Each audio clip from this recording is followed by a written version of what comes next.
Dear students, we are going to discuss about maintenance of pregnancy and embryonic development. What is meant by maintenance of pregnancy? How to the pregnancy maintained in uterus and embryonic development. How to develop the embryo in uterus. So these aspects can discuss about now. The inner cell mass in the blastula is differentiated into epiblast and hypoblast immediately after implantation. அதாவது implantation அப்படிங்கிறது after fertilization the fertilized egg implanted in the uterine wall. That means implantation அப்படிங்கிறது உட்பதித்தல் அப்படின்னு சொல்கிறோம். அப்போ இங்கே blastula என்னவா மாறுது அப்படின்னா எபிப்ளாஸ்டாகவும் ஹைப்போபிளாஸ்டாகவும் சேஞ்ச் ஆகுது. எபிப்ளாஸ்ட்னா என்ன? ஸோ எபிப்ளாஸ்ட் அப்படின்னா ectoderm, hypoblast means endoderm. The hypoblast is the embryonic endoderm and the epiblast is the ectoderm. So அப்போ ஹைப்போபிளாஸ்ட் அப்படிங்கிறது என்ன அர்த்தம்? எண்டோடோம் சொல்கிறோம். எபிப்ளாஸ்ட் அப்படிங்கிறது ஆக்டோடோம்னு சொல்லலாம். The cells remaining in between the epiblast and the endodome form the mesodome. அப்போ the cells remaining in between the epiblast அதாவது எபிப்ளாஸ்ட்டுக்கும் ஹைப்போபிளாஸ்ட்டுக்கும் இடையில் mesodome fill ஆகும். Thus the transformation of the blastocyst into a gastrula with the primary germ layers by the movement of the blastomeres is called gastrulation. ஆக்சுவலாக blastocyst என்னவா convert ஆகுது அப்படின்னா கேஸ்ட்ருலேஷனாக convert ஆகுது. அப்போ blastocyst கேஸ்ட்ருலேஷனாக மாறுது. அதுக்கப்புறம் each germ layers gives rise to specific tissue, organ and organ systems during organogenesis. அப்போ each germ layers அப்படிங்கிறது இப்போ எக்டோடோம், மீசோடோம், எண்டோடோம் இந்த மாதிரி 3 லேயர்ஸ் இருக்குது. இந்த 3 லேயர்ஸும் ஒவ்வொரு லேயர்ஸில் இருந்தும் ஒவ்வொரு ஆர்கன் ஃபார்ம் ஆகும். அதாவது என்னென்ன ஃபார்ம் ஆகும் அப்படின்னா டிஷ்யூ ஃபார்ம் ஆகலாம், ஆர்கன் ஃபார்ம் ஆகலாம், ஆர்கன் சிஸ்டம் ஃபார்ம் ஆகலாம். ஸோ அப்போ இதுக்கு பேர் தான் கேஸ்ட்ருலேஷன். அப்போ கேஸ்ட்ருலேஷன் அப்படிங்கிறது 3 germ layers is known as ectodome, mesodome, endodome. Each germ layers can be produce tissues, organ and organ system during organogenesis. Organogenesis அப்படிங்கிறது ஆர்கன் டெவலப்மெண்ட் அப்படின்னு சொல்லலாம். ஆர்கனோஜெனிசிஸ்னா என்ன? ஆர்கன் டெவலப்மெண்ட்ஸ் அப்படின்னு சொல்லலாம். The extra embryonic membranes, namely the amnion, yolk sac, allantois and chorion, protect the embryo from desiccation, mechanical shock and help in the absorption of nutrients and exchange of gases. ஆக்சுவலாக இந்த diagram பாருங்கள். இந்த diagram எதை பற்றி அப்படின்னா human ஃபோட்டஸ் within the யுட்டரஸ். ஒரு ஃபோட்டஸ் வந்து யுட்ரஸில் எப்படி இருக்கும் அப்படிங்கிறதான் நாங்கள் டயக்ராமாக ட்ரா பண்ணி வச்சுருக்கேன். இதில் பார்த்தீங்கன்னா இந்த குழந்தைய சுற்றிலும் பாதுகாப்புக்காக 3 லேயர்ஸ் இருக்குது. அது என்னென்ன லேயர்ஸ் அப்படின்னு பார்த்தோம்னா ஒன்று amnion, then chorion, then allantois, chorion, allantois, then yolk sac. So these are membranes can be protect the fetus. Here இது இந்த 3 மெம்பரேனும் குழந்தையை ப்ரொடெக்ட் பண்ணுது. அதே டைமில் பார்த்தீங்கன்னா அதாவது from desiccation, mechanical shock and help in absorption of nutrients and exchange of gases. டெசிகேஷன்னா என்ன? டெசிகேஷன் அப்படிங்கிறது அதாவது ட்ரை ஆகாமல் பார்த்துக்கும். அந்த குழந்தை வந்து யுட்ரஸில் வளரும்போது அது ட்ரை ஆகாமல் இருக்கிறதுக்கு இந்த 3 லேயர்ஸும் யூஸ் ஆகுது. அது desiccation. Desiccation means protect from the dryness. Then mechanical shock அப்படின்னா இப்போ வந்து குழந்தை வளரும்போது தாய் வந்து நிறையா ஒர்க் பண்ணுவாங்க இல்லையா? அப்போ தாய் ஒர்க் பண்ணும்போது அந்த குழந்தைக்கு ஏதாவது அடிபடாமல் இருக்கிறதுக்கு இந்த 3 லேயர்ஸும் யூஸ் ஆகுது. அதாவது ப்ரொடெக்ட் பண்ணுது, குழந்தைய ப்ரொடெக்ட் பண்ணுது. இதுதான் mechanical shock. And helping absorption of nutrients, அதாவது சத்துள்ள உணவுப் பொருளை எல்லாம் உறிஞ்சறதுக்கு இந்த 3 லேயர்ஸும் பயன்படுது. அதாவது absorption of nutrients and exchange of gases exchange பண்ணுறதுக்கு ஆக்சிஜன் இந்த மாதிரி எக்ஸ்சேஞ்சஸ் பண்ணுறதுக்கும் இந்த லேயர்ஸ் யூஸ் ஆகுது. அப்போ so very important 3 layers is known as yolk sac, allantois, chorion, amnion. These are very important layers protect the embryo. Then the amnion use enna? The amnion is a double layered translucent membrane filled with the amniotic fluid. அப்போ amnion அப்படிங்கிறது double layered membrane, அதாவது 2 இழைகளால் உருவாக்கப்பட்டது. அது என்ன மாதிரி இருக்கும் அப்படின்னா translucent membrane சொல்லலாம். டிரான்ஸ்லூசன்ட் அப்படின்னா the light can be penetrate into the fetus. அதான் டிரான்ஸ்லூசன்ட். டிரான்ஸ்லூசன்ட் அப்படின்னா என்ன அர்த்தம்? ஒளி ஊடுருவக்கூடிய தன்மையுடையது translucent membrane filled with amniotic fluid. இந்த 2 உரையிலையும் என்ன ஃபில்லாக இருக்கும்? ஆம்னியாட்டிக் ஃப்ளூயிட் வந்து ஃபில்லாக இருக்கும். இதெல்லாம் அந்த ஃபோட்டஸை ப்ரொடெக்ட் பண்ணுறதுக்காக பயன்படுறது. அப்போ ஆம்னியான் அப்படிங்கிறது is a double layered translucent membrane filled with amniotic fluid. இங்கே இருக்குது, இந்த டயக்ராமில் பார்த்தீங்கன்னா தெரியும். அதாவது ஆம்னியான் அப்படிங்கிறது அந்த குழந்தைக்கும் பக்கத்துலேயே இருக்கும். ஆம்னியான் அப்படிங்கிறது அந்த குழந்தைக்கு பக்கத்துலேயே இருக்கக்கூடிய ஒரு லேயருக்கு பேர் தான் ஆம்னியான். இதில் குழந்தைய வந்து சேஃபாக வச்சுக்கிறதுக்கு பயன்படுது. ஸோ அடுத்தது பார்த்திங்க அப்படின்னா it provides a buoyant environment to protect the developing embryo from injury. அதாவது பயாண்ட் அப்படின்னா என்ன அர்த்தம் அப்படின்னா ஃப்ளோட்டிங்.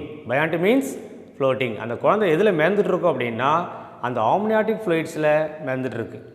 அதுதான் பயாண்ட் என்விரான்மெண்ட். அப்போ அந்த மாதிரி ஒரு பயாண்ட் என்விரான்மெண்ட்டை இந்த ஆம்னியான் அப்படிங்கிற லேயர் கொடுக்குது. குழந்தை அந்த ஆம்னியாட்டிக் ஃப்ளூயிடில் மேந்துட்டுருக்கு. To protect the developing embryo from injury. அது இல்லாமல் ஏதாவது காயம் ஏற்படாமல், அந்த குழந்தைக்கு காயம் ஏற்படாமல் பாதுகாக்கிறதுக்கு இந்த ஆம்னியான் லேயர் பயன்படுது. Regulates the temperature of the foetus can move. அடுத்தது டெம்பரேச்சரை மெயின்டைன் பண்ணுது. அந்த குழந்தை மூவ் பண்ணுறதுக்கு ஒரு அசைவுக்கு பயன்படுது. இதெல்லாம் கொடுக்குது இந்த ஆம்னியான் அப்படிங்கிற layer. Then yolk sac. What are the uses of yolk sac? The yolk sac is a small sac-like organ attached to the fetus. The yolk sac forms a part of the gut and is source of the earliest blood vessels and blood cells. அதாவது இந்த yolk sac அப்படிங்கிறது அதாவது நம்ம அந்த குழந்தையினுடைய குடலினுடைய ஒரு பகுதின்னு சொல்லலாம் இந்த yolk sac. இது வந்து ஆரம்ப நிலையில் அந்த blood cells ஃபார்ம் ஆகிறதுக்கு இது பயன்படுது. அப்புறம் blood vessels ஃபார்ம் ஆகிறதுக்கு இந்த yolk sac தான் காரணம். புரியுதா? அப்போ yolk sac அப்படிங்கிறது வெரி இம்பார்ட்டன்ட் ஃபங்க்ஷனில் இன்வால்வ் ஆகுது. என்ன ஃபங்க்ஷன் அப்படின்னா ஆரம்ப நிலையில் இந்த blood cells உருவாகிறதுக்கும் blood vessels உருவாகிறதுக்கும் இந்த yolk sac பயன்படுது. அடுத்தது த allantois. allantois அப்படிங்கிறது another layer, another protecting layer அப்படின்னு சொல்லலாம். allantois forms a small outpacketing of embryonic tissue. இது வந்து இந்த allantois அப்படிங்கிறது ஒரு சின்ன பை மாதிரி இருக்கும். இதில் பார்த்தீங்கன்னா தெரியும், இந்த படத்தில் பார்த்தீங்கன்னா தெரியும். allantois அப்படிங்கிறது இங்கே போட்டிருக்கேன் பாருங்கள்.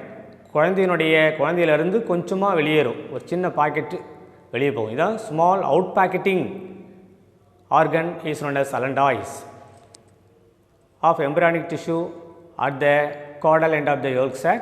It is the structural base for the umbilical cord. It is the structural base for the umbilical cord that links the embryo to the placenta. அதாவது இது வந்து எதுக்கு பேஸாக இருக்குன்னா அம்பிளிக்கல் கார்டுக்கு பேஸாக இருக்குது. ரெண்டாவது இது எதை லிங்க் பண்ணுது அப்படின்னா பிளசண்டாவை லிங்க் பண்ணுது. எதனோட அப்படின்னா எம்ப்ரியோவோட பிளசண்டாவை லிங்க் பண்ணுறதுக்கு பயன்படுது இந்த அம்பிளிக்கல் கார்டு. அம்பிளிக்கல் கார்டு அப்படிங்கிறது எதை லிங்க் பண்ணுது? இங்கே பார்த்தீங்கன்னா தெரியும், மேலே பிளசண்டா இருக்கும், கீழே வந்து பார்த்திங்கன்னா இந்த அம்பிளிக்கல் கார்டு இருக்கும். இந்த அம்பிளிக்கல் கார்டு எதுக்கு யூஸ் ஆகுது அப்படின்னா பிளசண்டாவையும் ஃபோட்டஸையும் கனெக்ட் பண்ணக்கூடிய ஒரு டியூபுக்கு பேர் தான் அம்பிளிக்கல் கார்டு. நல்லா கவனி, umbilical card means it is very important, 1 mark.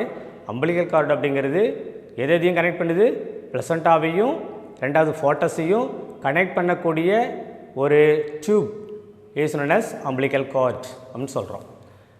So embryo placenta ultimately it becomes part of the urinary bladder. ரெண்டாவது பார்த்திங்கன்னா இந்த இது எதுக்கு பயன்படுது அப்படின்னா யூரினரி பிளாடர், அதாவது சிறுநீர் பை உருவாகிறதுக்கும் இது ஒரு காரணமாக அமையுது. அடுத்தது பார்த்திங்கன்னா கோரியான். கோரியான் அப்படிங்கிறது another one layer is outermost membrane. இருக்கிறதுலேயே இது வெளியில் இருக்கக்கூடிய ஒரு உரைக்கு பேர் தான் கோரியான். அதாவது ரெட் கலரில் டயக்ராமில் பார்த்தீங்கன்னா ரெட் கலரில் இருக்கும், இதுக்கு பேர் தான் கோரியான் அப்படின்னு சொல்கிறோம்.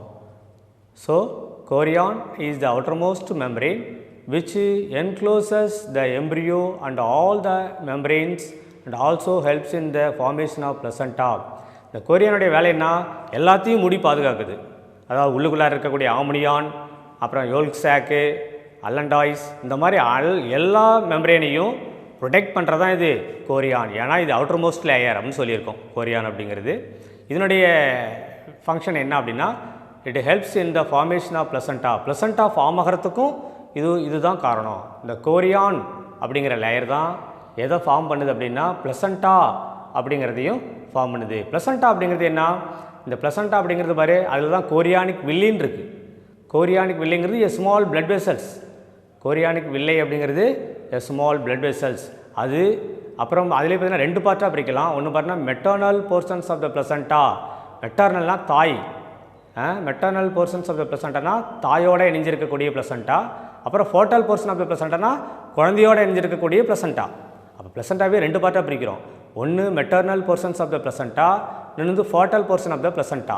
இந்த டோட்டல் ரெண்டையும் சேர்த்து நம்ம கோரியானிக் வில்லி அப்படின்னு சொல்லலாம்.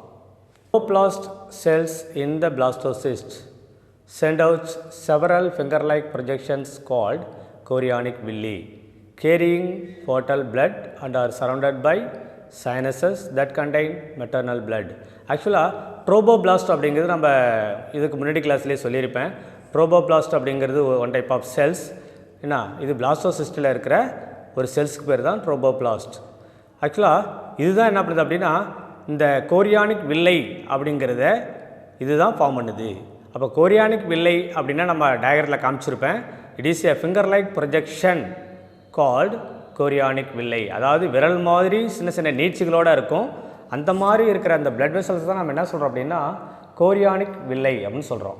இதனுடைய வேலை என்ன அப்படின்னா carrying foetal blood and are surrounded by sinuses that contain maternal blood.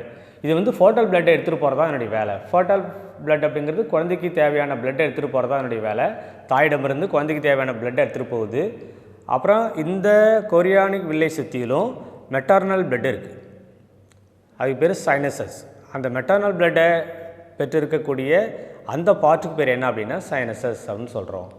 So the chorionic villi and the uterine tissue form the disc shaped பிளசண்டா.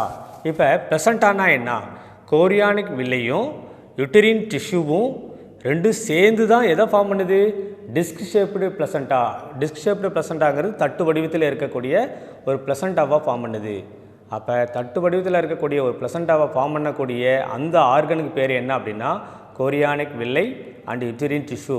இந்த ரெண்டும் சேர்ந்து டிஸ்க் ஷேப்டு பிளசண்டாவை ஃபார்ம் பண்ணுது. Placenta is a temporary endocrine organ formed during pregnancy. இது எப்போ form ஆகும் அப்படின்னா அந்த ப்ரெக்னன்சி உருவாகிற டைமில் மட்டும்தான் இந்த பிளசண்டா ஃபார்ம் ஆகும். And it connects the foetus to the uterine wall through the umbilical cord. அப்போ இந்த பிளசண்டானுடைய வேலை என்ன அப்படின்னா இது எதை கனெக்ட் பண்ணுது அப்படின்னா யூட்டரின் வாலையும் தாயினுடைய யூட்டரின் வாலையும் அதாவது அம்பிளிக்கல் கார்டையும் கனெக்ட் பண்ணுது. புரியுது இல்லையா? It connects the foetus to the uterine wall through the umbilical cord. அப்போ தாயினுடைய யூட்டரின் வாலையும் ஃபோட்டஸையும் அம்பிளிக்கல் கார்டு மூலமாக கனெக்ட் பண்ணுது. ஓகே, அதுக்கு தான் பிளசண்டான்னு சொல்கிறோம். It is a organ by which the nutritive, respiratory and excretory functions are fulfilled. இந்த பிளசண்டா மூலமாக என்ன ஃபங்க்ஷன்ஸ் நடக்குது அப்படின்னு பார்த்தோம்னா ஒன்று நியூட்ரிட்டிவ் மீன்ஸ் நியூட்ரிஷன், அதாவது குழந்தைக்கு தேவையான ஊட்டச்சத்து பொருட்களை எல்லாத்தையும் இதுதான் ட்ரான்ஸ்ஃபர் பண்ணிவிடுது. அப்புறம் ரெஸ்பிரேட்டரி ஆக்சிஜன் இந்த மாதிரி கேஸை இதுதான் ட்ரான்ஸ்ஃபர் பண்ணிவிடுது, அம்மாக்கிட்டேருந்து குழந்தைக்கு ட்ரான்ஸ்ஃபர் பண்ணிவிடுது. அண்டு எக்ஸ்கிரேட்டரி ஃபங்க்ஷன் தேவையில்லாத பொருளை எக்ஸ்க்ரீட் பண்ணுறதுக்கும் இந்த பிளசண்டா யூஸ் ஆகுது. ஸோ இந்த ஒர்க்கெல்லாம் எதன் மூலமாக நடக்குது அப்படின்னா பிளசண்டா மூலமாக நடக்குது. What are the functions of placenta? ஒன்று nutritive, respiratory and excretory functions. Then the embryo's heart develops during the 4th week of pregnancy. பொதுவாக ஹார்ட் வந்து எப்போ டெவலப் ஆகும் அப்படின்னா அந்த குழந்தை வளரும்போது 4வது வாரத்தில் எது ஃபார்ம் ஆகுது, அதாவது ஹார்ட் ஃபார்ம் ஆகுது. And circulates blood through the umbilical cord and placenta as well as through its own tissue. ரெண்டாவது blood circulationும் நடக்கும். இந்த blood circulation எதன் மூலமாக நடக்குது, ஒன்று அம்பிளிக்கல் கார்டு மூலமாகவும் நடக்கும், பிளசண்டா மூலமும் நடக்கும். இந்த 2 ஆர்கன் மூலமாகவும் குழந்தைக்கு தேவையான blood circulation நடந்துகிட்ருக்கும். அதே டைமில் அந்த 4வது வாரத்தில் தான் என்னப்பா ஃபார்ம் ஆகுது, அந்த ஃபோட்டஸனுடைய ஹார்ட் டெவலப் ஆகுது. The primary germ layers serve as the primitive tissue from which all body organ develop. ஆக்சுவலாக the primary germ layers அப்படிங்கிறது நான் முன்னாடியே சொல்லியிருக்கேன். அதாவது ectoderm, mesoderm, endoderm together is known as primary germ layers அப்படின்னு சொல்லலாம். The ectoderm gives rise to the central nervous system. பொதுவாக ectodermலேருந்து என்னென்ன ஆர்கன்லாம் டெவலப் ஆகலாம் அப்படின்னு பார்த்தோம்னா, ஒன்று வந்து central nervous system. Central nervous சிஸ்டம்னா என்ன, the brain. Central nervous system includes the brain. Then peripheral nervous system. Central nervous system. Central nervous system refers to brain. Then peripheral nervous system. Peripheral nervous system refers to outer nervous system. It is present in outer margin of the body. Epidermis and its derivatives and mammary glands. So, இப்போ எக்டோடர்ம்லேருந்து என்னென்ன organ develop ஆகுது அப்படின்னா, ஒன்று central nervous system, peripheral nervous system, எபிடர்மிஸ்னால் வெளித்தோல், தோலினுடைய மேல் பகுதி, அதான் எபிடர்மிஸ் சொல்லுவோம். And its derivatives and mammary glands. Then mammary glands means milk gland. So இத்தனை ஆர்கனும் எக்டோடர்மில் ஃபார்ம் ஆகுது. தென் கனெக்டிவ்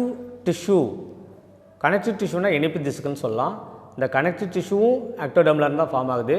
கார்டிலேஜ், குருத்தெலும்புன்னு சொல்லலாம். Cartilage and bones, muscles, organ of urinogenital system அப்படிங்கிறது kidney, ureter, gonads together is known as urinogenital system. Arise from the mesoderm. இதெல்லாம் மீசோடோமில் இருந்து form ஆகுது. இப்போ மீசோடோமில் இருந்து என்னென்ன ஆர்கன் ஃபார்ம் ஆகுது அப்படின்னா, ஒன்று கனெக்டிவ் டிஷ்யூ, 2 கார்டிலேஜ், 3 போன்ஸ், அடுத்தது muscles, organ of urinogenital system. These are organs develops from the mesoderm. Then endoderm. இப்போ எண்டோடர்ம்லேருந்து என்னென்ன ஆர்கன்லாம் டெவலப் ஆகும். The endodermal derivatives are epithelium of gastrointestinal and respiratory tract. அதாவது epithelium of gastrointestinal அப்படின்னா stomach, small intestine, large intestine இதெல்லாம் சேர்ந்தது gastrointestinal அப்படின்னு சொல்லலாம். அண்ட் ரெஸ்பிரேட்டரி ட்ராக்ட், மூச்சு பாதை, அது சுவாச பாதை. அப்புறம் லிவர், அப்புறம் பேங்க்ரியாஸ், கணைச்சுரப்பி, thyroid, parathyroids. These are organs develops from the endoderms. So இப்போ நம்ம what are the 3 layers, ectoderm, mesoderm, endoderm, அதிலேருந்து என்னென்ன ஆர்கன்லாம் ஃபார்ம் ஆகுது அப்படிங்கிறத நம்ம இப்போ பார்த்துட்டோம். இது கண்டிப்பாக 1 மார்க்கில் கேட்கக்கூடிய questions. Next one, human pregnancy last for about 280 days or 40 weeks. ஆக்சுவலாக ஒரு குழந்தை வளர்கிறதுக்கு எத்தனை நாள் எடுத்துக்குது அப்படின்னு பார்த்தோம்னா, it takes 280 days or 40 weeks and is called the gestation period. இதை தான் நம்ம என்ன சொல்கிறோம், ஜெஸ்டேஷன் பீரியட் அப்படின்னு சொல்கிறோம். ஜெஸ்டேஷன் பீரியட்னா the foetus developing in uterus, that periods is known as gestation periods. It can be divided for convenience into 3 trimesters of 3 months each. ஆக்சுவலாக இதை நம்ம 3 month, அதாவது 3 trimestar-ஆக பிரிச்சுருக்காங்க. 3 trimestar means 3 month for each. ஒரு trimestar அப்படிங்கிறது 3 month. அப்போ 3 trimestar-ஆக பிரிச்சுருக்காங்க.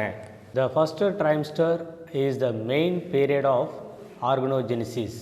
அதாவது ஃபஸ்ட்டு trimester அப்படிங்கிறது ஃபஸ்ட்டு 3 month. அந்த ஃபஸ்ட்டு 3 month-ல் என்ன நடக்கும் அப்படின்னா ஆர்கன் டெவலப்மெண்ட் நடக்கும். அதுக்கு பேர் தான் organogenesis. The body organs, namely the heart, limbs, lungs, liver and external genital organs are well developed. இந்த ஃபஸ்ட்டு ட்ரைம்ஸ்டர் ஃபஸ்ட்டு 3 மந்த்தில் என்னென்ன ஆர்கன்லாம் டெவலப் ஆகுது அப்படின்னா ஹார்ட் டெவலப் ஆகுது, limbs, lungs, liver, external genital organs. External genital ஆர்கன்ஸ்னால் என்ன? அதாவது இனப்பெருக்க உறுப்பு, வெளியில் இருக்கிற இனப்பெருக்க உறுப்புகள் இதெல்லாம் நல்லா டெவலப் ஆகும். இதுதான் ஃபஸ்ட்டு ட்ரைம்ஸ்டர்னு சொல்கிறோம்.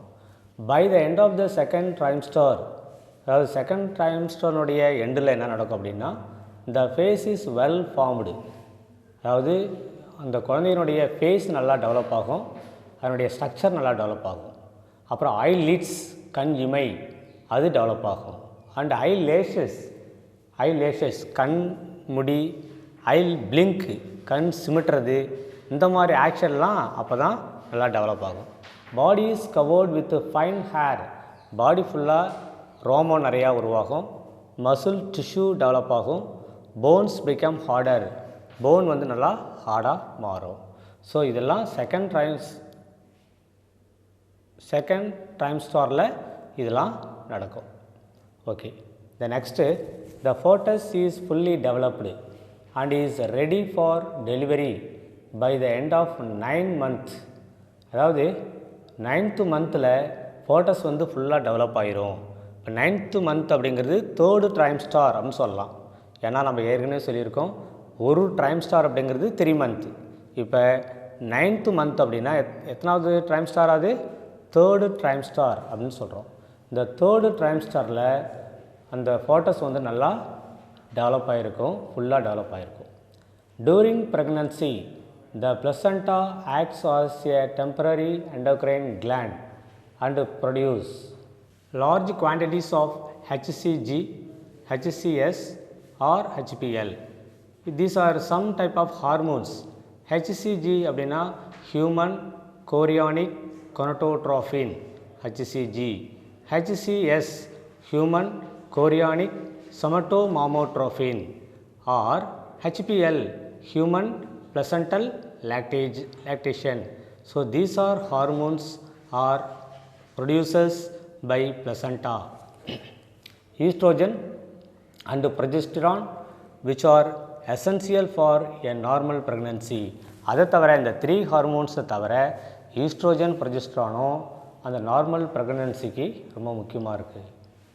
A hormone called relaxin is also secreted during the latter phase of pregnancy. அதாவது அந்த ப்ரெக்னன்சி பீரியடில் பார்த்திங்க அப்படின்னா இந்த ரிலாக்ஸின் அப்படிங்கிற ஹார்மோன் வந்து செக்ரேட் ஆகுது. இதனுடைய ஃபங்க்ஷன் என்ன அப்படின்னு பார்த்தோம்னா which helps in relaxation of the pelvic ligaments. அதாவது பெல்விக் லெகமெண்ட்ஸை ரிலாக்ஸ் பண்ணி வர்றது தான் என்னுடைய ஃபங்க்ஷன். ரிலாக்ஸினுடைய வெரி இம்பார்ட்டன்ட் ஃபங்க்ஷன் என்ன அப்படின்னா it relax the pelvic ligaments.